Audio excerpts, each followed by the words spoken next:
Hello everyone. जैसा हमने last class में केमिकल काइनेटिक्स स्टार्ट कर दिया है और मैंने आपको रेट के बारे में बताया था कि रेट और ऑर्डर ऑफ द रिएक्शन और उसके बाद रेट कांस्टेंट की यूनिट्स बताई थी।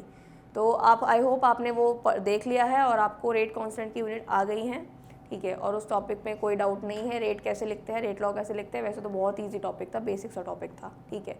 तो अब जो हम करने वाले हैं वो इम्पॉर्टेंट है, ठीक। क्यों? क्योंकि उसमें आपके न्यूमेरिकल ज़्यादातर फर्स्ट ऑर्डर से आते हैं। मैं आपको पहले बता दूं कि आपके न्यूमेरिकल ज़्यादातर फर्स्ट ऑर्डर से आते हैं। फर्स्ट ऑर्डर हो गया, आपका हाफ लाइफ वगैरह हो गया, इन सब से आते हैं, ठीक है। तो अभी केमिकल काइनेटिक्स का हम जीरो ऑर्डर से स्टार्ट करते हैं क्योंकि दोनों ही ऑर्डर इंपॉर्टेंट है। तो पहले हम जीरो ऑर्डर देखते हैं, फिर हम फर्स्ट ऑर्डर देखते हैं, ठीक है। तो जीरो ऑर्डर वाली रिएक्शन देखते हैं हम पहले। जीरो ऑर्डर, तो इसमें सबसे पहले क्या पॉइंट था? सबसे पहले तो ये कंसंट्रेशन इंडिपेंडेंट होती है। रेट लॉ के अकॉर्डिंग हमने यही निकाला था कि जो जीरो ऑर्डर था वो हमारा, जब हम dr/dt करके इस तरीके से लिख रहे थे तो इसमें क्या आया था? ये आया था हमारा कि ये हमारा जीरो ऑर्डर था, यानी कि ये भी नहीं था और ये भी नहीं था, तो कंसंट्रेशन इंडिपेंडेंट थी, ठीक है। हमारे इसके ए और बी इसके इंडिपेंडेंट थी। यहाँ से हमने डिफरेंशियल रेट लॉ से निकाला था।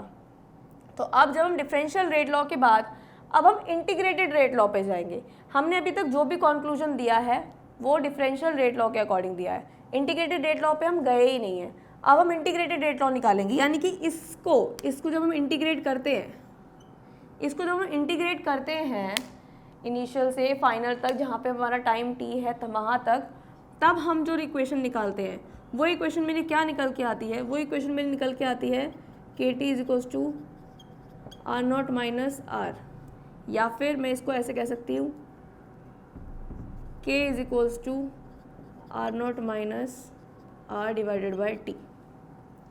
ये मेरी निकल के आती है इंटीग्रेटेड रेट इक्वेशन, जहाँ पे मेरा आर नॉट है मेरा इनिशियल कंसंट्रेशन और ये है मेरी फाइनल कंसंट्रेशन जिसकी भी बात कर रहे हैं हम, उसकी टी मेरा टाइम है और के मेरा रेट कांस्टेंट है। मैंने आपको बताया था कि रेट कांस्टेंट बहुत इंपॉर्टेंट है फॉर ए पर्टिकुलर रिएक्शन। एक रिएक्शन का रेट कांस्टेंट सेम रहता है, अलग अलग रिएक्शन के लिए रेट कांस्टेंट अलग अलग हो जाता है, ठीक है। तो ये मेरा रेट कांस्टेंट है। दूसरा, अब इसके बाद एक और चीज़ है रेट डिटरमाइनिंग स्टेप। ये आपको पता होना चाहिए, छोटा सा है बस। रेट डिटरमाइनिंग स्टेप कभी कभी पूछ लेते, कभी कभी कोई ज़रूरत नहीं होती पूछने की। तो आपको बस इतना आइडिया होना चाहिए कि स्लो स्टेप होता है ये। तो जो स्लो स्टेप होता है ना वो रेट डिटरमाइन करता है, फास्ट स्टेप नहीं। कोई कॉम्प्लेक्स रिएक्शंस जो होती है वो मल्टीपल रिएक्शन, मतलब बहुत सारी एक साथ रिएक्शंस टेक प्लेस करती है एक step by step. Suppose step 1 में एक रिएक्शन आ गई, फिर स्टेप 2 में एक रिएक्शन आ गई, फिर स्टेप 3 में एक रिएक्शन आ गई और उसको सम करके हम एक फाइनल रिएक्शन निकालते हैं। तो जो स्टेप वाइज रिएक्शंस है जिसमें इंटरमीडिएट्स भी बनते हैं, कोई कुछ बनता है कोई कुछ बनता है, वहाँ पर आपका जो स्लो स्टेप होगा वो रेट डिटरमाइन करेगा, जो स्लो स्टेप होगा, ठीक है। तो ये हमने किया था किसके बेसिस पे? हमने डिफरेंशियल रेट लॉ के बेसिस पे सारी चीज़ें करी। अब डिफरेंशियल रेट लॉ तो कई, अब हमारी इंटीग्रेटेड रेट लॉ आ गई। अब इंटीग्रेटेड रेट लॉ के हिसाब से हम काम करेंगे। ये रही मेरी इंटीग्रेटेड रेट लॉ, जिस पे हम मैक्सिमम क्वेश्चंस जो हम करते हैं वो इसके बेसिस पे करते हैं, इंटीग्रेटेड रेट लॉ के बेसिस पे। यानी कि ये मेरा टाइम टी है और ये मेरी कंसंट्रेशन इस टाइम पे एट एनी टाइम टी, ठीक है। फाइनल कंसंट्रेशन वगैरह हो गई। अब यहाँ के बाद जो चीज़ आती है आपकी के की यूनिट, तो हम बताइए हमने निकाल ली थी, ठीक है। अब इसके बाद जो टी है, टी आता है मेरा, टी इज़ व्हाट? टी मेरा, अगर मेरा टाइम है, अब यहाँ से हमारा हाफ लाइफ का एक कॉन्सेप्ट आता है, हाफ लाइफ। हाफ लाइफ मतलब मेरा टी जो है वो टी हाफ बन गया है, ये हो जाता है।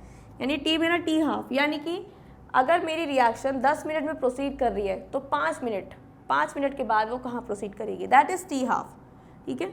तो सपोज किसी रिएक्शन में अगर 10 मिनट के टाइम में रिएक्शन कंप्लीट हो रही है, यानी कि कंप्लीट चेंज आ रहा है, तो हाफ लाइफ में क्या हो जाएगा? जितना स्टार्ट करूँगी जितना एंड करूँगी उसके आधे ही रिएक्टेंट होंगे मेरे, आधे ही सब कंसंट्रेशन वगैरह होगी। तो टी हाफ में मेरा क्या हो जाता है? मेरी जो टाइम टी में कंसंट्रेशन होती है वो रिड्यूस हो जाती है इनिशियल की हाफ, आधी हो जाएगी, ठीक है।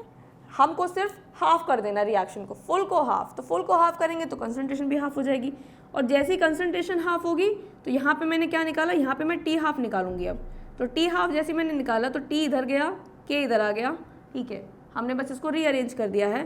तो आर नॉट तो वैसे का वैसा ही है, माइनस आर मेरा क्या हो गया? आर मेरा आर नॉट बाई 2 हो गया है और डिवाइडेड बाय मेरा के है।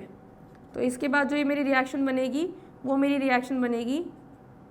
अब जब मैं इसको सॉल्व करूँगी, इसको जब मैं यहाँ सॉल्व करती हूँ R0 माइनस R, ये होगा मेरा एलसीएम वगैरह लेके 2, तो ये जब मैंने सॉल्व किया तो ये आ गया मेरा R0/2, 2R0/2,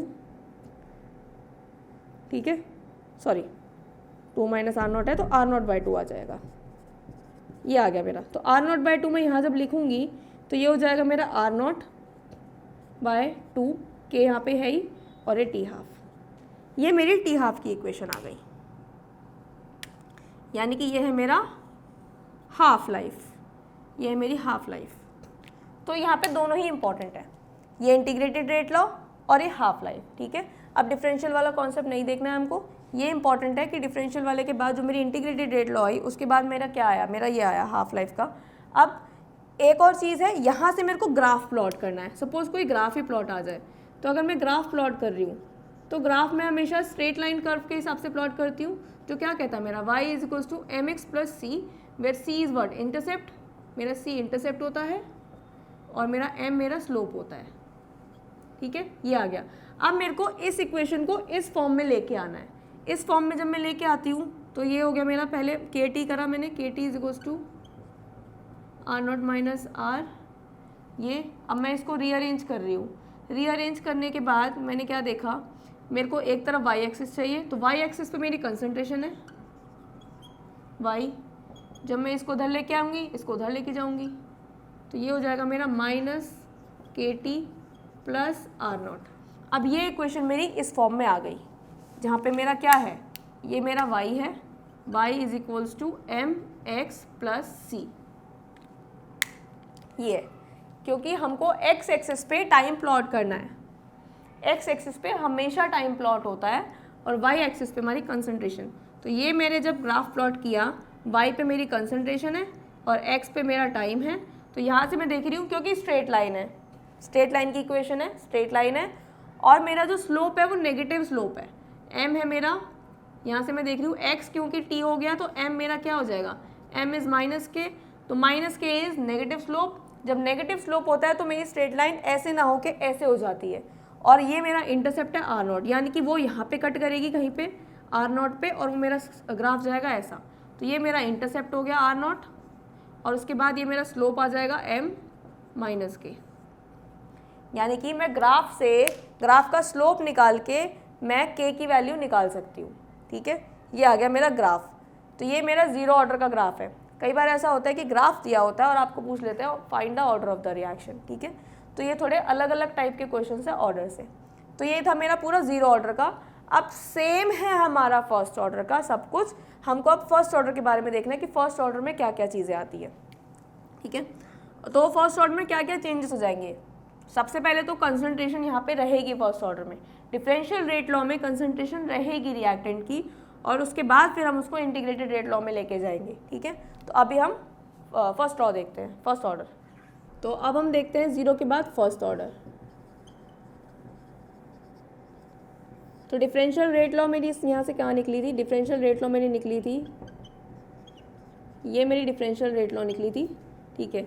जब मैंने इसको इंटीग्रेटेड रेट लॉ बनाया तो यहाँ से मैंने के निकाला, के क्या आ गया मेरा 2.303 divided by T log R0 upon में R, ये आया, ठीक है। ये मेरा है integrated rate law of first order reaction, ठीक है। ये मेरा integrated rate law of first order reaction. अब यहाँ पे कई बार ऐसा होता है कि R0 अपॉन R की जगह R बाय R0 आ जाता है, तो जब ऐसा रिवर्स हो जाएगा तो यहाँ माइनस साइन दिखेगा आपको। जब भी आप इस तरीके का कहीं देखो तो वहाँ पे यहाँ पे माइनस साइन आ जाएगा। तो ये मेरा रेट लॉ है किसका, सॉरी ये मेरा इंटीग्रेटेड है, इंटीग्रेटेड इक्वेशन है मेरी फर्स्ट ऑर्डर की, ठीक है। तो जैसे मैंने आपको बताया कि जीरो ऑर्डर का है वैसे फर्स्ट ऑर्डर का है, और ये मोस्ट इंपॉर्टेंट है, आप इसको मोस्ट इंपॉर्टेंट मान के चलो। क्यों, क्योंकि मैक्सिमम क्वेश्चंस इससे सॉल्व होते हैं। आपकी बुक के मैक्सिमम क्वेश्चंस फर्स्ट ऑर्डर पे बेस्ड हैं, यहाँ तक कि जितना भी हमारा न्यूक्लियर वाला पोर्शन आप देखोगे ना, कहीं पे भी कार्बन डिके हो रहा है, कहीं पे कुछ डिके हो रहा है, कहीं पे कुछ डिके हो रहा है, वहाँ हर जगह आपको यही इक्वेशन मिलेगी, यही लगानी है आपको फर्स्ट ऑर्डर इक्वेशन। जहाँ पर भी आप थोड़ा सा भी कहीं पे भी डिके वाला पोर्शन देख रहे हो, किसी की लाइफ निकालनी है, किसी का कुछ निकालना है, तो जीरो ऑर्डर तो आपका बहुत ही माइनर यूज़ होता है, आपका मैक्सिमम पोर्शन तो होता है इसी से यूज़ होता है। तो ये आप बिल्कुल अच्छे से कहते हैं ना गो थ्रू कर लो, याद कर लो, कुछ भी कर लो, लेकिन ये इक्वेशन आपको नहीं भूलनी है, आपको ये इक्वेशन आनी ही चाहिए। तो ये आपकी इंटीग्रेटेड रेट इक्वेशन हो गई। अब यहाँ के बाद मैंने आपको बताया था, हमने पहले इंटीग्रेटेड इक्वेशन निकाली थी, फिर हमने निकाला था हाफ लाइफ। तो यहाँ पे भी हम वही करेंगे, यहाँ पे भी हम निकालेंगे हाफ लाइफ। यूनिट हमने इसकी ऑलरेडी निकाल ली थी के की यूनिट क्या थी, के की यूनिट हमारी इसकी टाइम इनवर्स थी, ठीक है। तो अब हाफ लाइफ जो है हमारा, हाफ लाइफ में हम क्या करेंगे, हाफ लाइफ में हम टी हाफ लेंगे, वही same T is going to T half. तो हमारा आर नॉट क्या हो जाएगा, आर क्या हो जाएगा at any time T, R naught is R naught by half, any time T R naught by half हो जाएगा, ये आर नॉट बाय 2, ठीक है, टी हाफ। यानी कि जब मेरा टाइम आधा हो रहा है तो मेरी कंसंट्रेशन आधा हो रही है। तो यही सेम चीज़ मैं यहाँ पुट कर दूंगी। तो जब मैंने ये सेम चीज़ यहाँ पुट करी तो यहाँ पे मैंने निकाला टी इज़ टी हाफ, ठीक है, रीअरेंज कर दिया मैंने इसको, 2.303 डिवाइडेड बाय के आ गया। अब यहाँ लॉग, ऊपर है आर नॉट और नीचे हो जाएगा मेरा आर नॉट बाय 2। अब यहाँ पे जो ये बाय 2 है, इस 2 को मैं डायरेक्टली ऊपर लिख रही हूँ, डिवाइडेड बाय 2 आएगा, ये 2 मेरा ऊपर चला जाएगा। तो मैंने यहाँ से इसको डायरेक्टली ऊपर लिख दिया कि 2 आर नॉट हो जाएगा ये। अब आर नॉट और आर नॉट कैंसिल आउट हो जाएगा, यानी कि मेरे को क्या इक्वेशन मिली, मेरे को मेरा टी हाफ मिला 2.303 डिवाइडेड बाय के log 2। जब मैंने इसको सॉल्व किया तो log 2 इज 0.301, तो इसको सॉल्व करके मेरी इक्वेशन बनी 0.693 डिवाइडेड बाय के, दिस इज टी हाफ, ठीक है। तो हाफ लाइफ हमने यहाँ से निकाली किसकी, ये हाफ लाइफ है फर्स्ट ऑर्डर की। तो ये भी इम्पॉर्टेंट है, कई बार हाफ लाइफ पूछा जाता है, तो आपको यही करना है। तो हमको क्या याद रखना है, हमको मैंने बताया एक याद रखना है, एक याद रखना है, आपको बस ये 2 चीज़ें याद रखनी है, कुछ याद रखने की ज़रूरत नहीं है, कैसे आया क्या आया, ठीक है। याद हो जाता है तो वेरी गुड, नहीं होता है तो इतना कोई लोड लेने वाली बात नहीं है, लेकिन आपको ये पता होना चाहिए कि लास्ट में इक्वेशन क्या आई, ठीक है। वैसे तो ये छोटा सा ही पोर्शन है, याद कर लोगे तो सही ही रहेगा, ठीक है। इतना कुछ बहुत ज़्यादा खास इतना कुछ है नहीं इसमें, ठीक है, इतना कुछ इंटीग्रेशन वगैरह है नहीं, सिर्फ वैल्यूज ही पुट करनी है। तो ये हमारे को याद हो जाएगा तो भी अच्छी बात है, ठीक है। तो ये हमारा टी हाफ आ गया, और हम देख रहे हैं कि यहाँ पर जो टी हाफ है वो कंसंट्रेशन के बिल्कुल इंडिपेंडेंट है, यानी कि कंसंट्रेशन का कोई रोल नहीं है टी हाफ में। टी हाफ और यहाँ पे रेट कांस्टेंट दोनों एक दूसरे के इंटरडिपेंडेंट है, किस वैल्यू से, 0.693 से, बाकी और कोई यहाँ पे कोई भी और डिपेंडेंसी नहीं है टी हाफ की। T half is inversely proportional to rate constant. ये फर्स्ट ऑर्डर के लिए आया है। अब फर्स्ट ऑर्डर के बाद अब मैंने जैसे वहाँ पे हमने ग्राफ प्लॉट किया था, वैसे ही यहाँ पे भी हम ग्राफ प्लॉट करेंगे। तो यहाँ पे भी हम इसको रीअरेंज करेंगे, यहाँ पे जब हमने इसको रीअरेंज किया तो ये हो जाएगा के टी। अब मैं 2.303 एक एक्स्ट्रा टर्म सी जो दिख रही है मैं इसको हटा भी सकती हूँ, हटाने के बाद अगर मैं करती हूँ तो ये ln हो जाएगा, आर नॉट बाय आर, ये हो जाएगा। अब ln m by n is ln m minus ln m, ये आ जाएगा ln m minus ln n। ये फॉर्मूला है, जनरल बेसिक फॉर्मूला है ये, ln m by n is ln m minus ln m, और ln m into n is ln m plus ln n। ये 2 फॉर्मूले थे, तो यहाँ से आ गया। अब फिर से मेरे को क्या इक्वेशन लानी है, y is equals to m x plus c, ये इक्वेशन लानी है। तो एम एक्स तो मेरा ये है, तो ये मेरा राइट साइड जाएगा और c वहीं रहेगा, और y वाली इक्वेशन मेरी लेफ्ट साइड आएगी। तो y मेरा क्या था, कंसंट्रेशन था, तो मैं पूरा ln r ही लेफ्ट साइड ले रही हूँ, पूरा ln r इधर आ जाएगा, माइनस के T is equals to ln r naught, sorry plus ln r naught. ये आ गई मेरी equation, y is equals to m x plus c. फिर से ही straight line curve, straight line graph not curve, straight line, m is negative, slope is negative, intercept is ln r naught, यहाँ पे मेरा ln r है और यहाँ पे मेरा t है। ये आ गया मेरा, स्लोप से मैं माइनस के निकाल लूँगी। एक तो ये तरीका है। दूसरा, अगर मैं 2.303 ले रही हूँ तो 2.303 ले रही हूँ तो ये सब लॉग ही रहेगा, तो वहाँ पर मेरा सिर्फ एक फैक्टर से चेंज आ जाएगा जब ये सब लॉग हो जाएगा। अब देखो यहाँ पे अगर 2.303 इधर है तो यहाँ पे जब ये t ऊपर जाएगा तो ये नीचे भी आ जाएगा, क्योंकि मेरे को राइट साइड यही चाहिए।